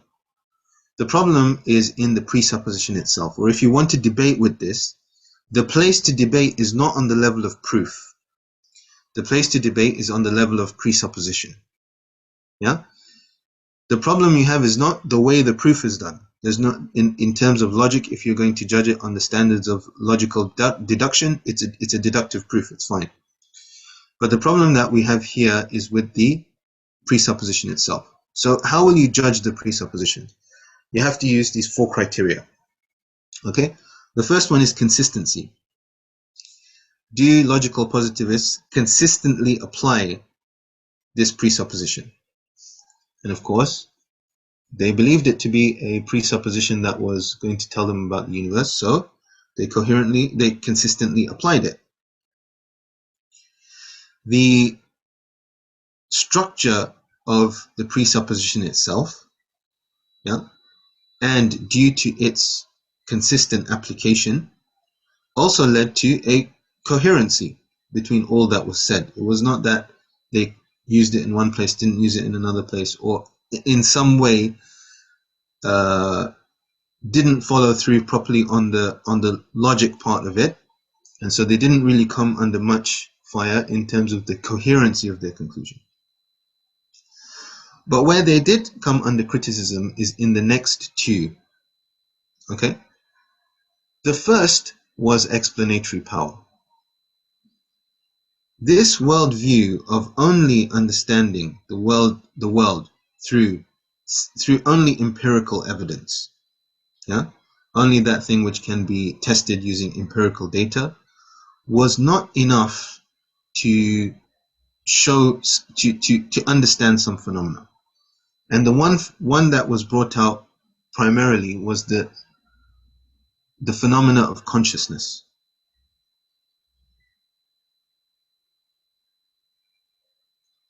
Okay? Consciousness could not be explained by empirical data. But at the same time, we all know that we are conscious. Okay? So it couldn't explain consciousness. More than that, it couldn't explain other things. It couldn't explain purpose. Yeah? It couldn't explain beyond the physical explanation of these things. It couldn't explain emotion. Yeah? So it couldn't explain love, for example. Yeah? It is a type of presupposition that is quite limiting in this sense. Right? It cannot explain many things. Of course, because you have to also debate with the strongest thing, and of course consciousness is the strongest thing because it's a scientific fact as well that we're all conscious. That was something that was brought right to the forefront. The other aspect in which they were debated was with implications, because a presupposition like this doesn't say anything about ethics.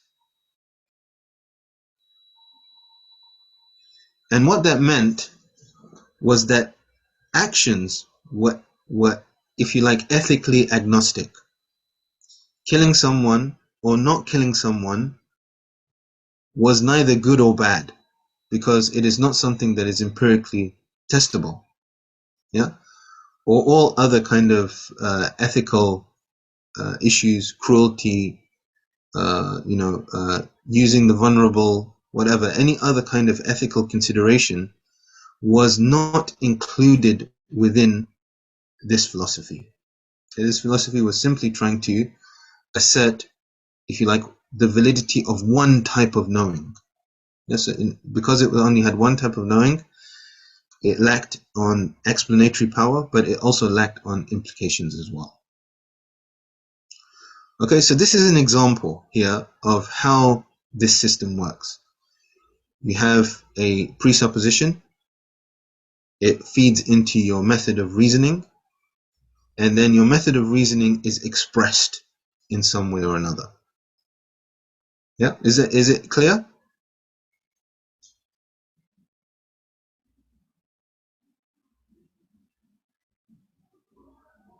Clear, or there are questions here?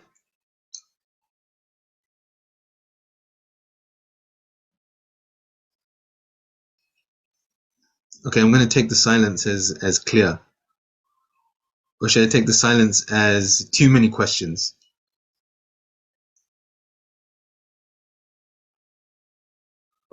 It's clear. It's clear? Good, alhamdulillah. I don't know how to take the silence. Sometimes maybe silence is time to go home. Alhamdulillah, good. Okay, I'm glad it's clear. I'm going to give another example, a more, let's say a more fun example to clear it up for you as well. Like I said to you, one of the great things about entertainment in the West is it's very close to philosophy. So I'm going to give you example of the Batman. I hope I'm speaking to the right audience here. But the Batman has a fundamental ethical presupposition. Does anyone know what it is?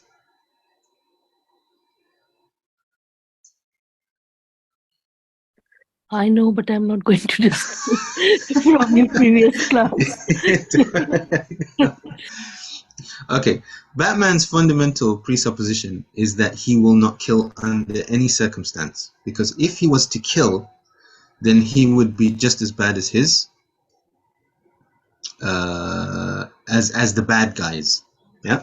So his fundamental principle, if you like, is that under no circumstance is killing justified.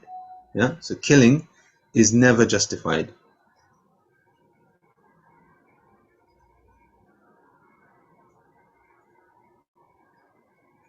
Yeah. Killing is never justified. Now, how does this work out within his thought process? Well, this presupposition and the whole point of the Batman-Joker dynamic is that the Joker knows this presupposition, and in order to try and break Batman, he tries to break Batman's consistent application of this ethical presupposition. I.e., the Joker is always trying to push the Batman so far that he makes the Batman kill him. That is the ultimate joke for the Joker, is to break the Batman by making him being inconsistent in his application, and then he will cause Batman a mental breakdown and Batman will be destroyed. Okay, that's the whole thing. So how does Batman's thought process work? He has killing is never justified.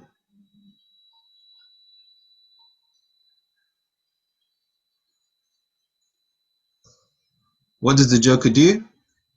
Let's say he blows up Metropolis. Okay? So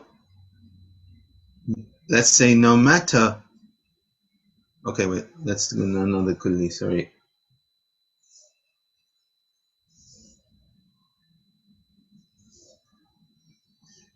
The Joker's crime...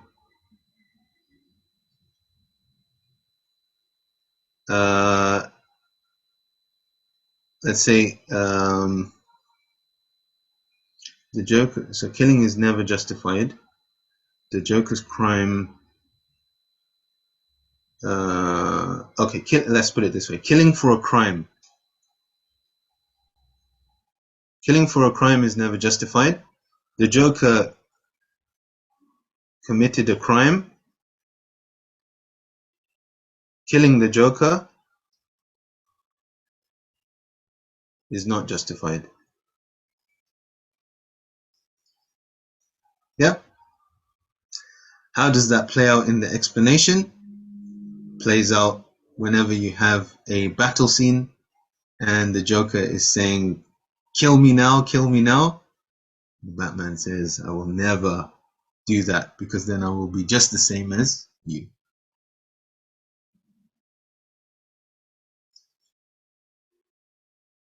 Yeah?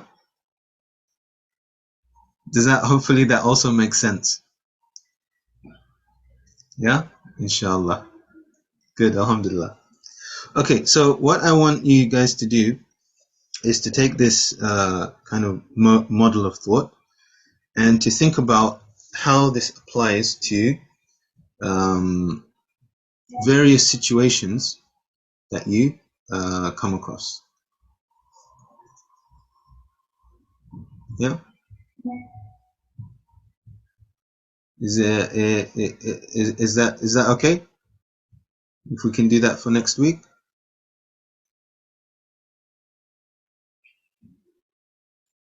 Inshallah. Inshallah. I have a question on the triangle. Sure, sure. That's why I was expecting at least some questions, yeah. You have explanatory power in presuppositions and you have explanation as one of the corners. How do I understand them differently? Okay, so this basically is happening internally. Yeah? And this is how you express that internal working. Yeah, so internally, if you like, you have some presuppositions. You also have rationale for what you do. And then you will express that in a certain way. Okay, so now that expression can be personal, but this triangle is flipped around when you're trying to understand someone else. Okay? So for example, let's take a child, okay? Behavior of a child is they're crying and upset. They tell you they hate you and they don't love you. Okay? What's the thought process? The thought process is that they have a fundamental presupposition that their parents will always treat them equally. Yeah? Mm-hmm. Their thought process is my parents will always treat me equally. In giving my brother XYZ present, we have not been treated equally. Yeah? Therefore, my parents have done something wrong. So my parents, in order for my parents to not be in the wrong, they must treat us equally. They didn't, they're in the wrong. Okay? But they might not express it like that. If only they would express it like that. They might not express it like that. They'll express it with a full-blown tantrum in the middle of a shopping mall. Yeah? So that's what I mean here with the explanation, because sometimes you're going to express, but sometimes also they're going to express in their own way as well. Okay, and you're asking us to come up with examples such as that?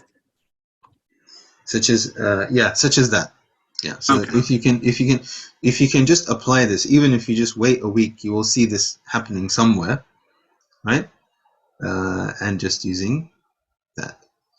I don't think it's used differently unless you find another definition for it. I've called them presuppositions. They're also called fundamental axioms. So you can use that word as well.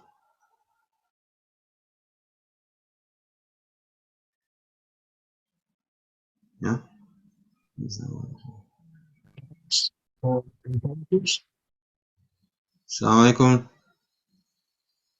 Walaikum salam, Sheikh. How are you? Can you hear me? Yeah, I can hear you. Yeah, alhamdulillah.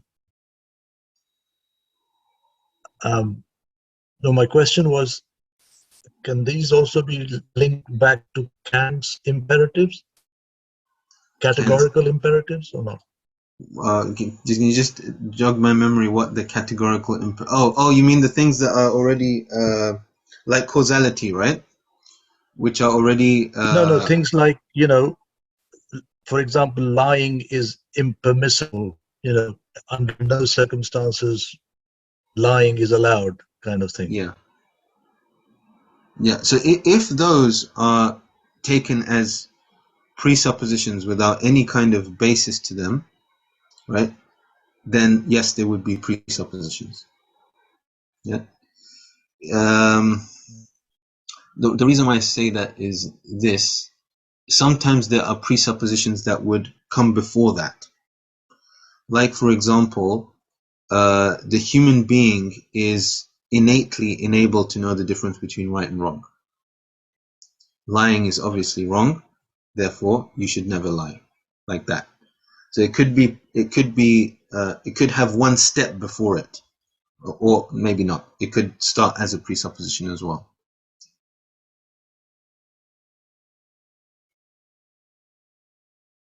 Sheikh, have we decided on a book?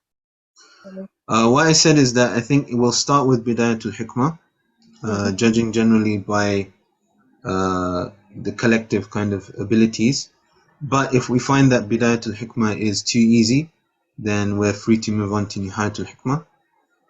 If we find again Nihayatul Hikmah is too easy, and what I might do actually for the You must first... be joking.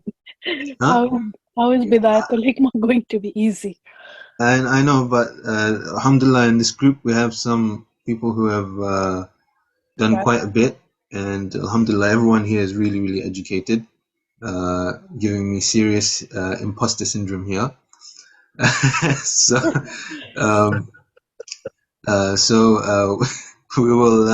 we'll start. What I'll do in the first class, I'll tell you what I'll do. I'll bring Bidayah, Nihaya, and I think it's Masha'ir that's translated. So Al-Masha'ir, I'll bring the three of them together. Divine manifestations. Yeah, so or is I'll it bring not this... more mystical rather than philosophical? Yeah, so I'll bring the three texts together, and we will deal with all three texts. Yeah, and then we will kind of get a decision collectively as a group. Because I'm aware that I don't want to waste anyone's time, but I'm also aware that it's most people's first go at a deeper look at transcendental philosophy. So I don't want to push too hard and I don't want to push too low. So I'm just going to push and see what happens.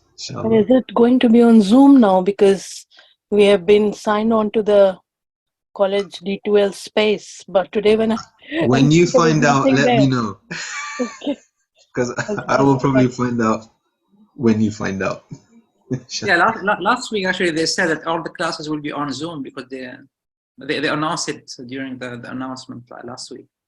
All right. Then they have signed it into that college D2L, and I thought I was meant to go there, so I wasted 5-10 minutes. Then realized it was on Zoom. But are you getting the emails because they send like Yeah. They announced it like last week. They said everything will be on Zoom. Yeah. Thank you. Will we have access to the texts? I will give you PDFs of the ones that I have.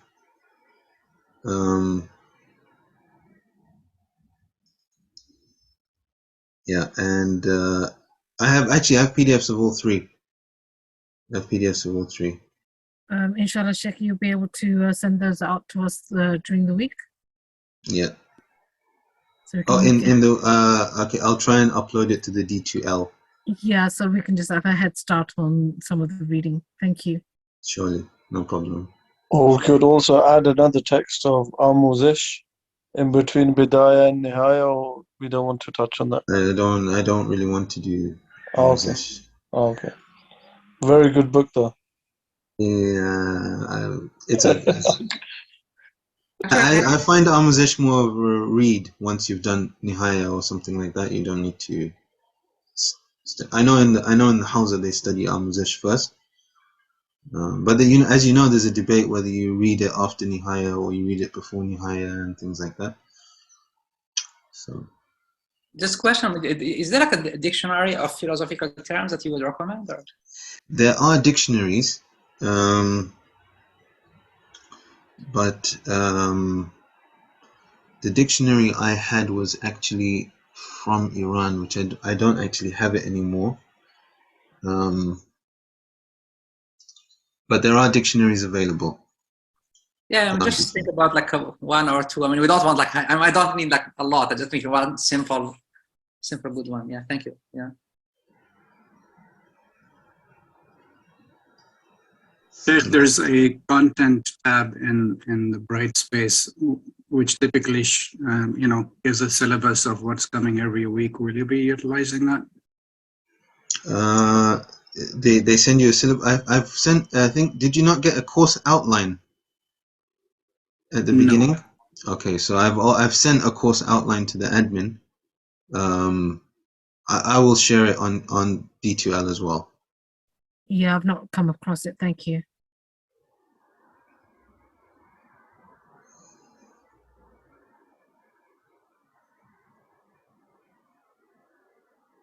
Yeah. Okay, so inshallah, I will have to leave you for this week, and we will see each other's in a week's time, inshallah. Thank you, Sheikh. Khuda Hafiz. Have a good evening, inshallah. Iltimasi dua and Khuda Hafiz. Allah.